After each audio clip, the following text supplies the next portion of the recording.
नमस्कार. कल्पनाच किचनमध्ये तुमचं सर्वांचं स्वागत. आज मी तुमच्या बरोबर बोंबील कबाब ही नॉन व्हेजिटेरियन रेसिपी शेअर करणार आहे. त्यासाठी आपल्याला ताजे बोंबील लागतात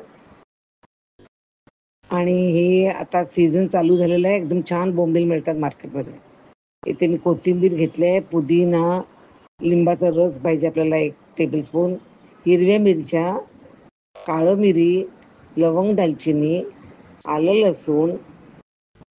मग ही भाजलेली डाळ घेतली आहे मी आणि ड्रायफ्रुट्समध्ये मी चारोळी आणखीन बदाम. खूप रिच आहे हे कबाब आणि यू विल लव्ह इट. आता पहिलंच हे ड्राय इन्ग्रेडियंट्स मी मिक्सरमधून बारीक करून घेतलेलं आहे आणि आता आपलं नेहमीचं मिरची, कोथिंबीर, लसूण, पुदिना हे सगळं घालून तिकडे मी लिंबाचा रस 1 टेबलस्पून मिळेल एवढा लिंबाचा रस पिळते.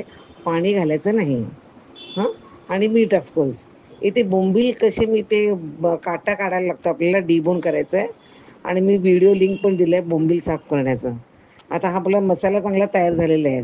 तर तुम्हाला मी आज फक्त 3 बोंबलांचं करून दाखवते. इथे 3 बोंबील मी स्वच्छ धुवून, कापून, डिबोन करून तयार केलेले आहेत. त्यामध्ये ती चटणी केलेली आता घालते आणि ती मिक्स करायची आणि त्याचे आपण कबाब्स करायचे. तर ते इथे मी छोटे छोटे केलेत.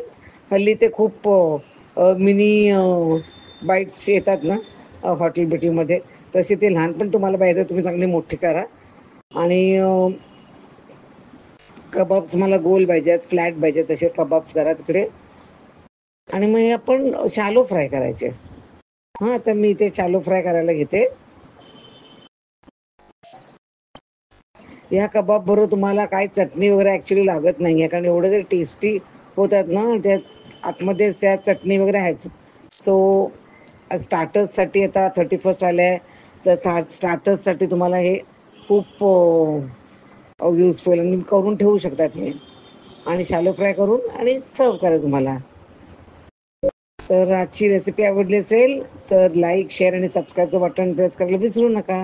आणि हो, व्हिडिओ पाहिल्याबद्दल धन्यवाद.